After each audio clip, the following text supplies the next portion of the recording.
Hey Siri. Everything you want to know about Apple. Hi everyone, this is Abin from Everything You Want to Know About Apple. അങ്ങനെ നമ്മുടെ WatchOS 8.6 official release ആയിട്ടുണ്ട്. അത് വന്നിരിക്കുന്നത് watch series 3 മുതൽ watch series 7 വരെയുള്ള എല്ലാ ഡിവൈസുകൾക്കും ആ updation വന്നിട്ടുണ്ട്.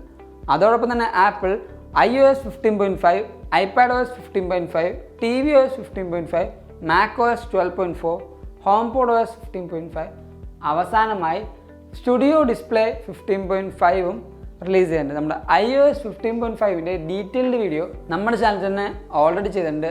അപ്പോൾ ആ ഒരു വീഡിയോ കണ്ടില്ലെങ്കിൽ ഇപ്പോൾ തന്നെ ആ ഒരു വീഡിയോ കാണുക. ആ ഒരു വീഡിയോ ലിങ്ക് നമ്മുടെ ഡിസ്ക്രിപ്ഷൻ ബോക്സിലും അതേപോലെ ഈ ഒരു ഐ ബട്ടണിൽ ഞങ്ങൾ കൊടുത്തിട്ടുണ്ട്. ഇപ്പോൾ തന്നെ ക്ലിക്ക് ചെയ്ത് ആ ഒരു വീഡിയോ കാണുക. അപ്പോൾ നമ്മുടെ WatchOS 8.6ൻ്റെ വിശേഷങ്ങൾ പറയുന്നതിന് തൊട്ട് മുമ്പ് ഞാൻ നിങ്ങളെ എല്ലാവരും നമ്മുടെ ടെലിഗ്രാം കമ്മ്യൂണിറ്റിയിലേക്ക് ഇൻവൈറ്റ് ചെയ്യുകയാണ്. അവിടെ ജോയിൻ ചെയ്തില്ലെങ്കിൽ ഇപ്പോൾ തന്നെ നിങ്ങൾ ജോയിൻ ചെയ്യുക. ഒരു ഗോൾഡൻ ഓപ്പർച്യൂണിറ്റിയാണ് ഒരു ടെലിഗ്രാം ആപ്പിൾ മെമ്പർ ആവാനുള്ള. അവിടെ ജോയിൻ ചെയ്താൽ ലീക്സും റൂമേഴ്സും അപ്ഡേറ്റ്സും പിന്നെ നിങ്ങൾക്കുള്ള ഡൗട്ടും റിയൽ ടൈമായിട്ട് ചോദിക്കാം. അവിടെ നിരവധി ആപ്പിൾ കൂട്ടുകാരുള്ളതുകൊണ്ട് തന്നെ നിങ്ങൾക്കൊരു സൊല്യൂഷൻ എന്തായാലും കിട്ടുന്നതാണ്. അപ്പോൾ നമ്മുടെ WatchOS 8.6ൻ്റെ ബിൽ നമ്പറിൽ തന്നെ നമുക്ക് ആദ്യം സ്റ്റാർട്ട് ചെയ്യാം. അപ്പോൾ അതിന് നമ്മൾ നേരെ സെറ്റിങ്സിലേക്ക് പോവാം. അവിടെ നമ്മൾ നമ്മുടെ ജനറൽ എന്ന ഓപ്ഷൻ ടാപ്പ് ചെയ്ത് എബൌട്ട് സെക്ഷനിൽ നമ്മൾ ഒന്നുകൂടെ ടാപ്പ് ചെയ്യുമ്പോൾ നമുക്ക് ഇപ്പോൾ ഇവിടെ കാണാൻ പറ്റും 8.6 19T572 എന്ന്. അതായത് നമ്മുടെ റിലീസ് കാൻഡിഡേറ്റിലുണ്ട സെയിം ബിൽ നമ്പർ തന്നെയാണ് നമ്മുടെ ഒഫീഷ്യൽ അപ്ഡേറ്റിലും വന്നിരിക്കുന്നത്. നിങ്ങളൊരു ബീറ്റ ടെസ്റ്റ് പ്രൊഫൈൽ റണ്ണർ ആണെങ്കിൽ ഇതേ സെയിം നമ്പർ തന്നെയായിരിക്കും നിങ്ങൾക്ക് വന്നിട്ടുണ്ടാവുക. നിങ്ങളുടെ ബീറ്റ പ്രൊഫൈൽ നിങ്ങൾ ജസ്റ്റ് റിമൂവ് ചെയ്തിട്ട് നിങ്ങളുടെ ഡിവൈസ് റീസ്റ്റാർട്ട് ചെയ്താൽ നമ്മുടെ ഒഫീഷ്യൽ അപ്ഡേറ്റിലേക്ക് നിങ്ങൾ തന്നിട്ടുണ്ടാവും. കാരണം ഒരാഴ്ച മുമ്പേ നിങ്ങൾ ഈ OS റൺ ചെയ്യുന്നു എന്ന് മാത്രമേ ഉള്ളൂ. അടുത്തതായിട്ട് നമ്മുടെ 8.6ൽ വന്നിരിക്കുന്ന മാറ്റങ്ങൾ എന്തൊക്കെയാണെന്ന് വെച്ച് കഴിഞ്ഞാൽ ഏറ്റവും ആദ്യം വന്നിരിക്കുന്ന മാറ്റം നമ്മുടെ ആക്സസിബിലിറ്റിയിലാണ്. അതെന്താണെന്ന് ചോദിച്ചു കഴിഞ്ഞാൽ നമ്മൾ നേരെ വാച്ച് ആപ്പിലേക്ക് പോവുക. വാച്ച് ആപ്പിലേക്ക് പോയിട്ട് ആക്സസിബിലിറ്റി എന്ന ഓപ്ഷൻ നമ്മൾ തിരഞ്ഞെടുക്കുക. അതിനുശേഷം നമ്മുടെ വോയിസ് ഓവർ എന്ന ഓപ്ഷൻ നമ്മൾ എടുത്തിട്ട് താഴത്തേക്ക് പോവുക. ഇവിടെ നമുക്ക് ഹാൻഡ് ഗസ്റ്റേഴ്സ് എന്ന ഓപ്ഷൻ ഉണ്ടാവും.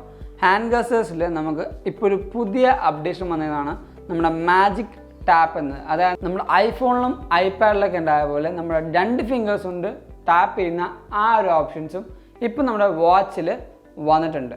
പിന്നീട് വന്നിരിക്കുന്ന അപ്ഡേഷൻ നമ്മുടെ ECGയിലാണ്. അതായത് ECG നമ്മുടെ മെക്സിക്കോയിലൊന്നും അവൈലബിൾ ആയിരുന്നില്ല. പക്ഷേ ഈ ഒരു അപ്ഡേഷന് ശേഷം നമ്മുടെ ECG മെക്സിക്കോ എന്ന് പറയുന്ന രാജ്യത്തും അവൈലബിൾ ആണ്. അവിടുത്തെ ആ ഒരു ഗവൺമെൻറ് ആയിട്ട് ഇപ്പോൾ ആപ്പിൾ അത് വർക്ക് ചെയ്തുകൊണ്ടിരിക്കുകയാണ്. അടുത്തതായിട്ട് നമ്മുടെ WatchOSൽ ഒരു റിസോൾവ്ഡ് ഇഷ്യൂ ആപ്പിൾ മെൻഷൻ ചെയ്തിട്ടുള്ള, അതായത് നമ്മുടെ ഫാസ്റ്റ് ചാർജിങ്ങോ അതേപോലത്തെ ഒരു കാര്യങ്ങളും ഈ ഒരു അപ്ഡേഷനിലും അവർ മെൻഷൻ ചെയ്തിട്ടുള്ള. അടുത്തതായിട്ട് നമ്മുടെ WatchOS 8.6ൽ വന്നിരിക്കുന്ന സെക്യൂരിറ്റി അപ്ഡേറ്റ് ആണ്.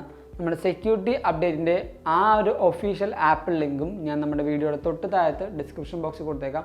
അത് നിങ്ങൾ എന്തായാലും കയറി ഒന്ന് ചെക്ക് ചെയ്യുക. അപ്പോൾ എന്തൊക്കെയാണ് സെക്യൂരിറ്റി അപ്ഡേറ്റ്സ്? നമ്മൾ നേരെ സഫാരിയിലേക്ക് പോവാം. നമ്മുടെ WatchOS 8.6ൻ്റെ ആ സെക്യൂരിറ്റി അപ്ഡേറ്റ്സ് നോക്കുകയാണെങ്കിലും ഏറ്റവും കൂടുതൽ വന്നിരിക്കുന്നത് ഡെവലപ്പേഴ്സിനാണ്. നമ്മുടെ നോർമലായിട്ട് യൂസ് ചെയ്യുന്ന ആ ഒരു യൂസേഴ്സിന് ഏറ്റവും കൂടുതൽ വന്നിരിക്കുന്ന ആ ഒരു സെക്യൂരിറ്റി അപ്ഡേറ്റ് വൈഫൈയിലാണ്. വൈഫൈയിലുണ്ടായ ആ ഒരു ചെറിയ ബഗും നമ്മുടെ 8.6 എന്ന് പറഞ്ഞ WatchOSൽ റിസോൾവ് ചെയ്തിട്ടുണ്ട്. അടുത്തതാണ് നമ്മുടെ WatchOS 8.6 ഇൻസ്റ്റാൾ ചെയ്തതിന് ശേഷമുള്ള പെർഫോമൻസിൻ്റെ കാര്യം. പെർഫോമൻസിൻ്റെ കാര്യം എന്ന് പറയുമ്പോൾ നമ്മൾ നോർമലായിട്ട് എടുക്കുന്ന ആ ആപ്ലിക്കേഷൻസ് ഒക്കെ കുറച്ചും കൂടെ ഫാസ്റ്റ് ആയ പോലെ ഫീൽ ചെയ്യുന്നുണ്ട്. അതേപോലെ തന്നെ കുറച്ചും കൂടെ സ്മൂത്തായ പോലെ. പക്ഷേ അത്രയും വലിയ സ്മൂത്ത്നെസ് അല്ല, നമ്മുടെ നേരത്തെ ഉണ്ടായ OS പോലെ തന്നെയാണ്. എന്നാലും ചെറിയൊരു സ്മൂത്ത്നെസ് വ്യത്യാസവും കുറച്ച് റിഫ്രഷിംഗ് റേറ്റൊക്കെ കുറച്ചും കൂടെ ഫാസ്റ്റ് ആയ പോലെ, അല്ലെങ്കിൽ ആ ഒരു ബട്ടറി സ്മൂത്ത് അല്ലെങ്കിലും നമുക്ക് ആ ഒരു ഫീല് കിട്ടുന്നുണ്ട്. ഇപ്പോൾ നമ്മൾ ഏതെങ്കിലും ഒരു ആപ്പ് എടുക്കുകയാണെങ്കിൽ ആ ആപ്പ് പെട്ടെന്ന് തന്നെ ലോഡ് ചെയ്ത് വരുന്ന ആ ഒരു ടൈമും നമുക്ക് കുറഞ്ഞിട്ടുണ്ട്. പിന്നീട് ഒരു ബഗിൻ്റെ കാര്യം, അല്ലെങ്കിൽ എല്ലാ ആപ്പിൾ യൂസേഴ്സിനും ഉണ്ടോ എന്ന് എനിക്കറിയില്ല, പക്ഷേ നമ്മുടെ ഐഫോണിലൊരു പാട്ട് വെക്കുമ്പോൾ നമ്മുടെ ആപ്പിൾ വാച്ചിലും ആ ഒരു ഡിസ്പ്ലേ വരും. പക്ഷേ ആ ഒരു പാട്ട് നമ്മൾ പോസ് ചെയ്യാൻ നോക്കിക്കഴിഞ്ഞാൽ ആ ഒരു പാട്ട് ചില സമയത്ത് പോസ് ആവാറില്ല. അതേപോലെ തന്നെ നെക്സ്റ്റും പ്രീവിയസും സോങ് അടിക്കാൻ നേരവും പോവാറില്ല. അത് ബഗ്ഗായിരിക്കാം. പക്ഷേ ആ ഒരു കാര്യം നമ്മുടെ 8.6 എന്ന് പറഞ്ഞാൽ WatchOSൽ മാറ്റിയിട്ടുണ്ടാവട്ടെ. WatchOS 8.6ൻ്റെ ബാറ്ററിയുടെ കാര്യം ചോദിക്കുകയാണെങ്കിൽ ഞാൻ എപ്പോഴും നമ്മുടെ വീഡിയോയിൽ പറയാറുണ്ട്, WatchOS മാത്രമല്ല ഏതൊരു OS ഇൻസ്റ്റാൾ ചെയ്ത് അപ്പോൾ തന്നെ നമുക്ക് വാച്ചിൻ്റെയും ഫോണിൻ്റെയും ബാറ്ററി മനസ്സിലാക്കാൻ പറ്റില്ല. ഇപ്പോൾ നമ്മൾ നേരെ സെറ്റിങ്സിലേക്ക് പോവാം. അവിടുന്ന് നമുക്ക് ബാറ്ററിയുടെ ഹെൽത്ത് നോക്കാം. ഇപ്പോൾ എൻ്റെ ഈ ബാറ്ററി ഹെൽത്ത് നമ്മുടെ ബാറ്ററി ഹെൽത്ത് നമ്മൾ നോക്കുകയാണെങ്കിലും നമുക്കിപ്പോൾ നേരത്തെ ഞാൻ 99% 100% ആക്കി ചാർജ് ചെയ്യുന്നുണ്ടായിരുന്നു. നമ്മുടെ ബാറ്ററി ഹെൽത്ത് നോക്കുകയാണെങ്കിൽ നമുക്കിപ്പോൾ ഏകദേശം മാക്സിമം കപ്പാസിറ്റി വരുന്നത് 92%. എന്നാൽ കൂടെ ഞാൻ വർക്കൗട്ട്സും കാര്യങ്ങളും എല്ലാ കാര്യങ്ങളും ചെയ്താലും എനിക്ക് ഫുൾ ഡേ എൻ്റെ ഈ വാച്ച് സീരീസ് 4 എൻ്റെ കയ്യിൽ എന്തായാലും റൺ ചെയ്യും. അപ്പോൾ അത് പറയുന്നതുകൊണ്ട് തന്നെ നമ്മുടെ WatchOS 8.6 നിങ്ങൾ ഇൻസ്റ്റാൾ ചെയ്യുന്നതെന്ന് വെച്ച് കഴിഞ്ഞാൽ എപ്പോഴും ഒരു OS റിലീസ് ചെയ്തിട്ട് ഒരാഴ്ച കഴിഞ്ഞിട്ട് നിങ്ങൾ ഇൻസ്റ്റാൾ ചെയ്യുന്നതാണ് ഏറ്റവും നല്ലത്. കാരണം അപ്പോൾ കുറച്ചും കൂടെ എക്സ്പീരിയൻസും അതേപോലെ യൂസർ റിവ്യൂസും നിങ്ങൾക്ക് കിട്ടുമ്പോൾ ആ ഒരു OSൽ ബഗ് ഉണ്ടോ അല്ലെങ്കിൽ എന്തെങ്കിലും പ്രശ്നമുണ്ടോ എന്ന് നമുക്ക് അറിയാൻ പറ്റുന്നതാണ്. അപ്പോൾ അതോടൊപ്പം തന്നെ നമ്മുടെ WatchOS 8.7